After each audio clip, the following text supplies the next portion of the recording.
MDH biryani મસાલા, પારંપરિક બિરયાનીનો અસલી સ્વાદ।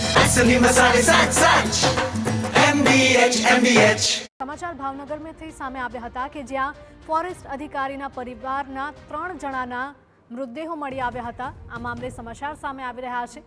ફોરેસ્ટ અધિકારી શૈલેષ ખાંભલાની સુરતથી અટકાયત કરાઈ છે। શંકાના આધારે પોલીસ દ્વારા ફોરેસ્ટ અધિકારીની પૂછપરછ।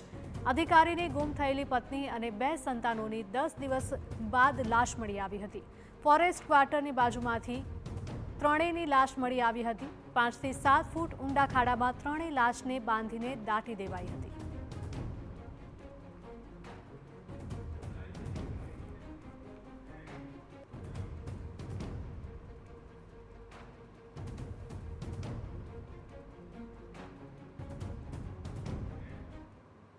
તો આજ મુદ્દે અમારા સંવાદદાતા અજીત જોડાયા છે વધુ અપડેટ સાથે। અજીત, જણાવશો, ફોરેસ્ટ અધિકારી શૈલેષ ખાંભલાની સુરતથી અટકાયત કરવામાં આવી છે, શું કાર્યવાહી હવે કરવામાં આવશે?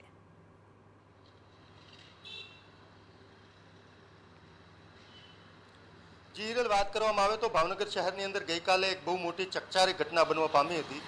જે ઘટનાની અંદર ભાવનગરની અંદર SEF તરીકે ફોરેસ્ટ અધિકારી તરીકે ફરજ બજાવતા શૈલેષ ખાંભલા નામના એક વ્યક્તિએ, જે ફોરેસ્ટ અધિકારી હતા, તેમણે ગઈ 7 તારીખે ભાવનગરના ભરતનગર પોલીસ સ્ટેશનમાં એક અરજી આપી હતી કે તેમના ધર્મપત્ની અને 2 બાળકો, જેમનું નામ હતું નૈનાબેન, પૃથા દીકરીનું નામ હતું અને ભવ્ય દીકરાનું નામ હતું, આ ત્રણેય 5 તારીખથી ખોવાયેલ છે, ગુમ થયેલ છે અને તે એમના માતા પિતા સાથે સુરતમાં રહેતા હતા। બાળકો અભ્યાસ કરતા હતા, પરંતુ દિવાળીનું વેકેશન હોવાને લઈને અહીંયા આવ્યા હતા અને 5 તારીખથી ગુમ થયેલ છે તેવી અરજી આપેલી હતી। આ સિવાય રબારી સમાજના ભાવનગરના તમામ આગેવાનો દ્વારા ભાવનગરના SPને પણ આવેદન આપવામાં આવ્યું હતું કે 10 દિવસ જેટલો સમય વીતી ગયો છે, એટલે કોઈ પણ સંજોગોએ આ પત્ની અને શૈલેષભાઈના પત્ની અને તેમના બાળકોની શોધ કરવામાં આવે।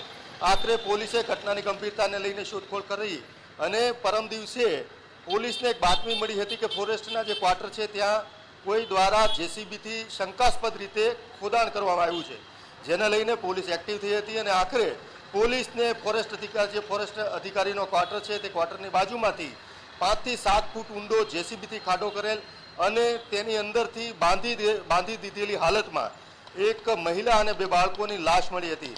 અને આખરે પોલીસે તેમના જે નૈનાબેન છે તેમના પરિવારને બોલાવીને પંચ સાથે, ડોગ સ્ક્વોડ સાથે તપાસ કરતા જે નૈનાબેન અને જે એમના બાળકો હતા શૈલેષ ખાંભલાના, તે હોવાનું કન્ફર્મ થતાં આખરે પોલીસે જાહેર કરેલ કે આ જે 3 ગુમ થયેલ બાળકો અને પત્ની છે તેમની લાશ મળેલ છે અને શંકાના દાયરામાં શૈલેષ ખાંભલા હોવાને લઈને ભાવનગર પોલીસે ગઈકાલે રાત્રે સુરતથી શૈલેષ ખાંભલાની અટકાયત કરી લીધી છે। સમગ્ર ઘટનાની અંદર પોલીસ અત્યારે તપાસ કરી રહી છે કે આ સમગ્ર ઘટના કેવી રીતે બની અને શૈલેષ ખાંભલા નામના જે વ્યક્તિ છે ફોરેસ્ટ અધિકારીએ, તેમણે તેમની પત્નીને અને બાળકોને શા માટે આ રીતે હાલતમાં કેવી રીતે મારવામાં આવ્યા। જે રીતે ઘટનાને અંજામ આપવામાં આવ્યો છે, જે રીતે ખાડો ખોદવામાં આવ્યો છે, લાશોને બાંધવામાં આવી છે, તે રીતે જે નિષ્ણાંત માણસોનું છે પ્રાથમિક તપાસમાં પણ એવું બહાર આવ્યું છે કે આ કોઈ એક વ્યક્તિનું કારનામું નથી। આની અંદર શું કોઈ કર્મચારીની મદદ લેવામાં આવી હતી? કારણ કે આ અધિકારી હતો, JCB લાવવામાં આવ્યો તો JCB વાળાને શું ખબર હતી કે આ ખાડો ખોદવામાં, લાશને દાટવા માટે ખોદવામાં આવી રહ્યો છે અને આ એક વ્યક્તિથી આટલી લાશોને બાંધવી, લાશોને દાટવી, એટલો મોટો ખાડાને બૂરવો, એટલે કોઈને કોઈ વ્યક્તિની મદદ લેવામાં આવી છે તે વાત પાકી છે। જોકે ભાવનગર પોલીસે આ ઘટનાની અત્યારે એવું કહી શકાય કે શંકાના દાયરામાં હોવાને લીધે શૈલેષ જે મુખ્ય સૂત્રધાર હોવાની શક્યતા છે તેની તો અટકાયત કરી લીધી છે। પોલીસ અત્યારે તેની પૂછપરછ કરી રહી છે। થોડી વારમાં અથવા સાંજ સુધીમાં હત્યાનો મુખ્ય હત્યારો કોણ છે, કોની મદદ લેવામાં આવી છે, તે બધું બહાર આવે છે। પરંતુ સમગ્ર ઘટનાની અંદર જે પત્નીને અને 2 બાળકોને ક્રૂર રીતે મારવામાં આવ્યા છે તે દયનીય છે। આ પ્રકારની રબારી સમાજમાં કદાચ પહેલીવાર આ પ્રકારની ઘટના બની છે કે પત્નીને આ રીતે મારવામાં, કોઈ આવી રીતે પોતાના બાળકોને ફોરેસ્ટ અધિકારીએ કઈ રીતે માર્યો છે, તે બાળકોને કઈ રીતે માર્યા છે તે સવાલ ઊભો થાય છે। પણ પોલીસ અત્યારે તપાસ કરી રહી છે।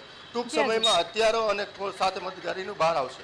બિલકુલ અજીત, માહિતી બદલ આપનો આભાર। તો ભાવનગરની આ ઘટના સામે આવી હતી કે જ્યાં ફોરેસ્ટ અધિકારીના પરિવારના 3 સભ્યોની લાશ મળી આવી હતી અને આ જ મામલે હવે ફોરેસ્ટ અધિકારી શૈલેષ ખાંભલાની સુરતથી ધરપકડ કરવામાં આવી છે।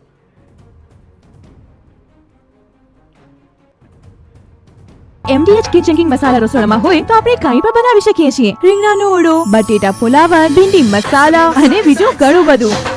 MDH